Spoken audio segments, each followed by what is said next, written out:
محترم سامعین السلام علیکم۔ آج کی اس ویڈیو میں ہم قرآنی نکات پر مبنی سوال و جواب کا سلسلہ شروع کر رہے ہیں۔ پیش خدمت سوال: عام مسلمانوں کا خیال یہی ہے کہ حضرت آدم کا گناہ معاف کر دیا گیا۔ جواب: قرآن سے اس کا ثبوت نہیں ملتا۔ حضرت موسیٰ نے قبطی کو مار ڈالنے کے بعد دعا کی، ربی انی ظلمت نفسی فاغفر لی۔ سورہ قصص آیت نمبر 2۔ قرآن کہتا ہے فغفر لہ، اللہ نے اس کا گناہ بخش دیا۔ حضرت داؤد کے قصے میں ہے فاستغفر ربہ وخر راکعا واناب۔ سورہ صاد آیت نمبر 2۔ اس نے اپنے رب سے مغفرت مانگی اور رکوع میں جھکا اور اس کی طرف رجوع ہوا۔ اللہ تعالیٰ فرماتا ہے فغفرنا لہ ذالک، ہم نے اس کا قصور معاف کر دیا۔ اور حضرت آدم کو جب ان کے گناہ پر حبوط کا حکم دیا گیا،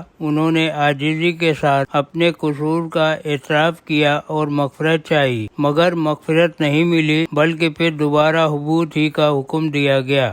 سوال: ما ننسخ من آیت او ننسیہا ناتی بخیر منہا او مثلہا، ہم جو آیت منسوخ کرتے یا بھلا دیتے ہیں اس سے بہتر یا ویسی ہی لا دیتے ہیں۔ اس سے معلوم ہوا کہ اللہ کے کلام کو خود اس کے سوا دوسرا کوئی منسوخ نہیں کر سکتا۔ جواب: بے شک، اور یہ بھی معلوم ہوا کہ جو آیتیں منسوخ ہونی تھیں وہ نزول قرآن ہی کے زمانے میں ہو چکی، کیونکہ وحی کا سلسلہ بند ہو جانے کے بعد آیت کے بدلے میں آیت نہیں مل سکتی، اس لیے نسخ بھی ممکن نہیں۔ جو لوگ دو آیتوں میں تعارض سمجھ کر ایک کو ناسخ دوسری کو منسوخ قرار دیتے ہیں، وہ دراصل ان کی فہم کا قصور ہوتا ہے۔ قرآن کی موجودہ آیات میں سے کوئی دو آیتیں باہم متعارض نہیں ہیں، اور روایت سے آیات کو منسوخ کرنا قرآن پر ظلم ہے، کیونکہ نبی صلی اللہ علیہ وسلم کو خود یہ حق نہیں تھا کہ قرآن میں کسی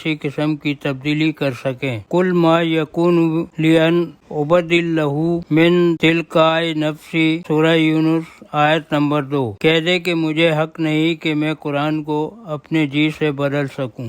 سوال: الوصیۃ للوالدین والاقربین، قرآن نے یہ تاکیدی حکم دیا کہ والدین اور اقربا کے لیے اپنے متروکہ میں سے ضرور وصیت کر جاؤ، پھر فقہا نے اس کو منسوخ کس دلیل سے کیا ہے؟ جواب: حنفیہ نے حدیث لا وصیۃ لوارث سے اس کو منسوخ کر دیا، کیونکہ ان کے اصول کے مطابق روایت آیت کو منسوخ کر سکتی ہے، اور شافعیہ نے، جن کے یہاں حدیث سے آیت منسوخ نہیں ہو سکتی، آیات وراثت کو اس کا ناسخ قرار دیا ہے، حالانکہ خود انہی آیات میں 4 بار تصریح ہے کہ وراثت کا نفاذ وصیت کے بعد ہوگا۔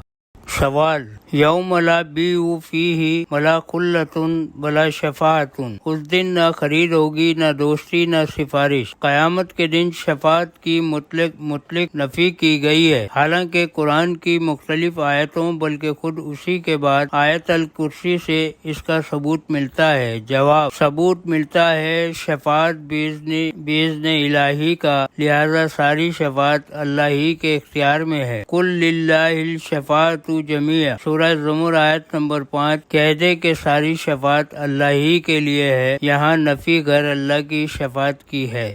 سوال: لا نفرق بین احد من رسلہ، ہم اس کے رسولوں میں ایک دوسرے کے درمیان فرق نہیں کرتے، کیا سب کا درجہ برابر ہے؟ جواب: درجے کے لحاظ سے رسول اور رسول میں فرق ہے۔ تلک الرسل فضلنا بعضهم علی بعض، سورہ بقرہ آیت نمبر 3۔ ان رسولوں میں سے ایک کو دوسرے پر ہم نے فضیلت دی ہے، اس طرح نبی اور نبی میں بھی وَلَقَدْ فَضَّلْنَا بَعْضَ النَّبِيِّينَ عَلَى بَعْضٍ، بنی اسرائیل آیت نمبر 6۔ اور ہم نے فضیلت دے رکھی ہے ایک نبی کو دوسرے نبی پر، لیکن ایمان لانے میں سب برابر ہیں، یعنی سارے رسولوں اور نبیوں کے برحق ہونے پر ہم یکساں ایمان رکھتے ہیں، اور ہمیں کوئی حق نہیں کہ ہم ان کے درمیان فرق کریں یا امتیاز کریں۔